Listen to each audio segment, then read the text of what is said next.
Salut à tous, bienvenue dans cette vidéo consacrée au soleil en vierge. Alors si c'est ton signe astrologique ou si tu connais d'autres personnes de ce signe-là, n'hésite pas à regarder la suite de la vidéo. Comme pour les signes précédents, je vais déjà t'expliquer ce que représente le soleil. Le soleil, ça représente notre besoin de développer une identité qui est solide.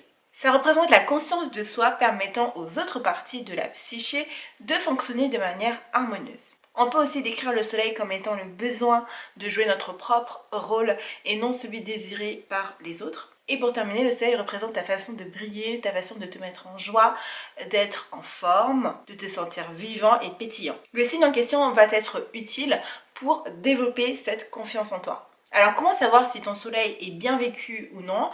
C'est tout l'inverse de ce que je viens de te dire, c'est-à-dire qu'au lieu d'être en joie et en forme, tu te sens souvent fatigué, tu n'arrives pas à trouver de motivation dans ta vie et tu peines du coup à te lever le matin. Tu as l'impression de jouer un rôle ou de porter un masque très souvent. Tu manques d'estime de toi. Tu n'arrives pas à être créatif et à exprimer, vibrer qui tu es. Tu peux faire preuve aussi de timidité et enfin, la dernière indication, c'est que tu es souvent l'ombre de toi-même. Du coup, à quoi sert l'énergie de ton soleil? Eh bien justement, elle va te servir à activer toutes les fonctions qui font partie de toi. Plus tu vas utiliser l'énergie associée à ton signe astrologique, et plus ton quotidien te sera agréable. Il y a 3 énergies principales à prendre en compte, c'est celle de ton soleil, de ton ascendant et de ta lune. Aujourd'hui, nous allons faire un focus uniquement sur le soleil et la conscience de toi. Du coup, l'énergie vierge, qu'est-ce que c'est? L'énergie vierge, c'est un signe de terre, donc en 2 mots, les signes de terre, c'est construire et consolider.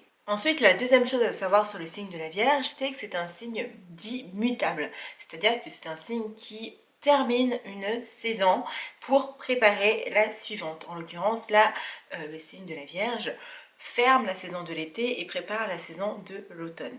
Ensuite, la troisième chose à savoir sur le signe de la Vierge, c'est sa polarité. En l'occurrence, le signe de la Vierge est dit comme étant un signe introverti, donc un signe avec l'énergie yin. Ça n'a rien à voir avec le fait d'être femme ou homme.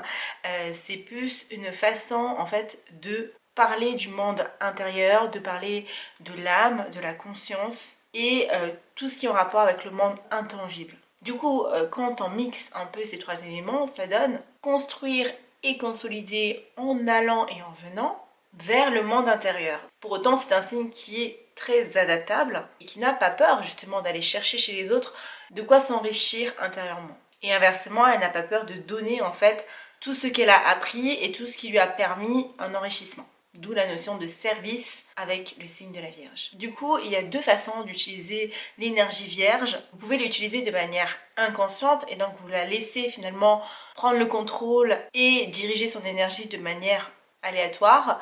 Et donc ça donne des gens qui sont ultra perfectionnistes, mais le perfectionnisme castrant. Celui où justement on se tape dessus, on s'auto-sabote parce que tout ce que l'on fait n'est jamais assez bien, n'est jamais assez beau, ne convient jamais. Et donc j'en viens du coup au second point qui est la dévalorisation de soi. En 3e point, il y a aussi l'intransigeance. Quand vous utilisez l'énergie vierge en haute vibration, vous faites preuve du sens du service, vous développez votre expertise et enfin, vous faites preuve de dévouement. En termes d'archétype, pour vous permettre de mettre des images derrière l'énergie, on peut appeler la Vierge l'analyste, le ou la perfectionniste, l'artisan ou encore le guérisseur ou la guérisseuse. La Vierge, c'est vraiment le principe de l'amélioration de soi et du don de soi. Du coup, en termes de tips, premièrement, ce que je peux vous inviter à faire, c'est de cultiver vos talents. Donc le trouver, le peaufiner, l'offrir aux autres, mais pas nécessairement gratuitement. Ensuite, je vous invite à chercher l'excellence dans ce que vous faites. Ça passe par trouver une manière de toujours viser mieux et de s'améliorer continuellement tout en pratiquant l'acceptation du moment présent. Donc par exemple, mettre en place un vision board, mettre en place des stratégies pour arriver à vos fins, pratiquer la visualisation, faire des bilans de compétences, etc. Ensuite, en 3e conseil, ça va être de trouver votre passion. Ça va vous permettre d'être occupé et en contrôle de soi de manière saine et équilibrée. Vous pouvez avoir des talents qui ne sont pas votre passion et inversement. Donc c'est pour ça que je fais le distinguo. Pour terminer les vierges, mon 4e conseil, ça va être de trouver des mentors sur lesquels vous pouvez vous appuyer, qui sont utiles à votre développement personnel et qui vous inspirent. Voilà, c'était tout pour les vierges. J'espère que cet épisode vous a plu. Demain, on se retrouve avec le thème de Beyoncé pour analyser son soleil en vierge.